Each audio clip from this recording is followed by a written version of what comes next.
नमस्कार, आप देख रहे हैं न्यूज ब्लास्ट और मैं हूं आपके साथ ज्योतिका। आइए रुक करते हैं खबर की ओर।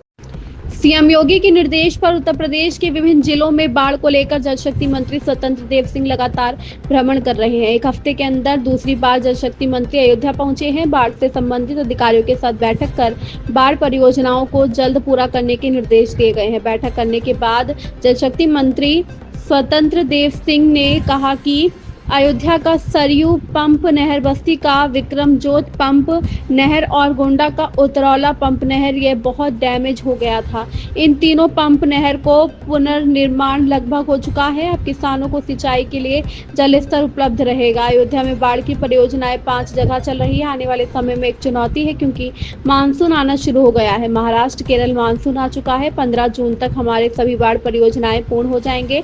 अयोध्या के 17 से 18 गाँव जो बाढ़ प्रभावित होते हैं वह सुरक्षित हो जाएंगे। किसी प्रकार का डैमेज नहीं होगा। हमारे जितने भी नदियों के बंधे हैं सभी सुरक्षित हैं। पूरे उत्तर प्रदेश में 344 परियोजनाएं चल रही है। यह सभी परियोजनाएं 15 जून तक पूर्ण कर ली जाएगी। सिंचाई के लिए भी तालाब और पोखरों में भरने के लिए भी पानी हम दे रहे हैं। आने वाले समय में सिंचाई के सीजन में समय से किसानों को पानी मिलेगा। किसी प्रकार की कोई परेशानी नहीं होगी।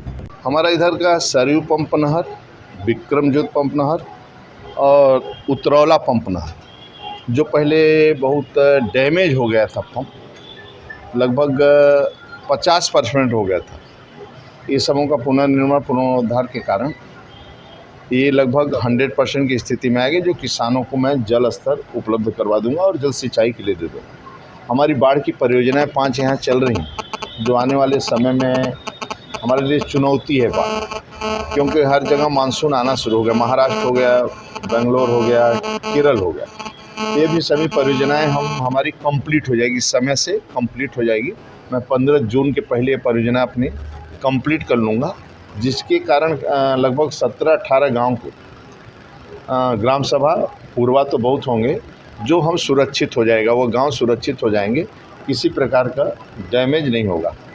हमारे जितने भी बंधे हैं वह सभी बंधे हमारे सुरक्षित हैं, इसलिए हमारी तैयारी पूर्ण है। पूरे उत्तर प्रदेश के अंदर भी इसी तरह हमारे 344 के आसपास परियोजना बाढ़ की है। वह सभी परियोजनाएं हम 15 जून तक कंप्लीट कर देंगे। किसी प्रकार की समस्या नहीं रहेगी। और सिंचाई के लिए भी हम पानी दे रहे हैं, पोखरों को भरने के लिए भी पानी दे रहे हैं और आने वाला समय सीजन पर भी समय से किसान को पानी मिलेगा। किसी प्रकार की परेशानी नहीं। ये मांग तो हम लोगों की बहुत मांग थी, उस पर कोई वो नहीं था, लेकिन अचानक ये पता चला कि अभी मूल्यांकन के लिए, मूल्यांकन भवन की व्यवस्था के लिए एसी वगैरह सब ख़राब पड़े हैं, पानी की कोई व्यवस्था नहीं है, बाथरूम के दरवाजे सब टूटे फूटे हैं, लेडीज़ टीचर भी आती हैं, जिस पर हम लोग बराबर ध्यान आकृष्ट कर रहे थे परीक्षा नियंत्रक जी का, वाइस चांसलर जी का, कि ये सुधार होने के बाद ही मूल्यांकन शुरू। लेकिन आज अचानक पता चला कि बहुत गोपनीय ढंग से कि कॉमर्स का मूल्यांकन शुरू हो गया है। परीक्षा नियंत्रक से हम लोग बात किए, उन्होंने कहा कि हमें कोई जानकारी नहीं। कल की बात है कि हमें कोई जानकारी नहीं। जब परीक्षा नियंत्रक को जानकारी नहीं कि मूल्यांकन शुरू हो रहा है, तो ये विश्वविद्यालय कहाँ जा रहा है, किस गर्त में, इसका हम लोगों को बड़ा दुख है। तो आज हम लोगों ने अचानक जो भी नज़दीक में थे उनको बुलाया गया कि इसका विरोध हम लोग करें और आगे जो भी रणनीति होगी। किस बात का विरोध? मूल्यांकन व्यवस्था जो है, पहले टीचर इसमें जो है कोऑर्डिनेटर, डिप्टी कोऑर्डिनेटर होता था, मूल्यांकन कराता था। आज हमारा जो टीचर कम आना शुरू हुआ है, परमानेंट टीचर, उसका यही कारण है कि ये AR, DR और तमाम लोगों के हाथ में व्यवस्था दे दी गई है। अब आप लोग क्या मांग? अब हम लोग यही मांग कर रहे हैं कि BC साहब, परसों हम लोग 3 दिन पहले जो है स्लिप भिजवाए थे, मिलने से मना कर दिया। अब जब तक नहीं मिलेंगे तब तक हम लोग दिन रात यही जो भी हो। क्या मांग है आप लोग की?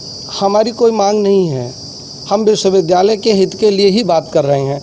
इतनी गर्मी में आपने मूल्यांकन में लोगों को बुला लिया है, आपके यहाँ एक वाटर कूलर नहीं है जिससे हमारे मूल्यांकन करने वाले शिक्षक पानी पी सकें।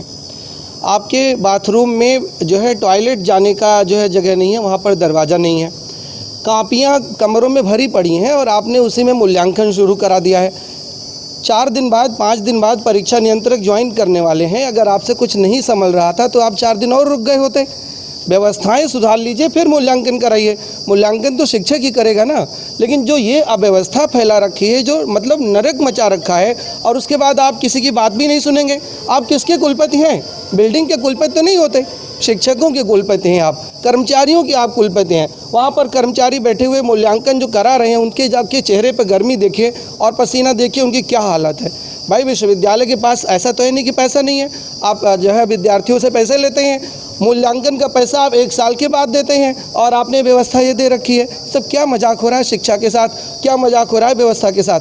आप सोचिए इतनी गर्मी में बैठ करके कितनी मेहनत से, कितनी तल्लीनता से आप मूल्यांकन कर पाएंगे।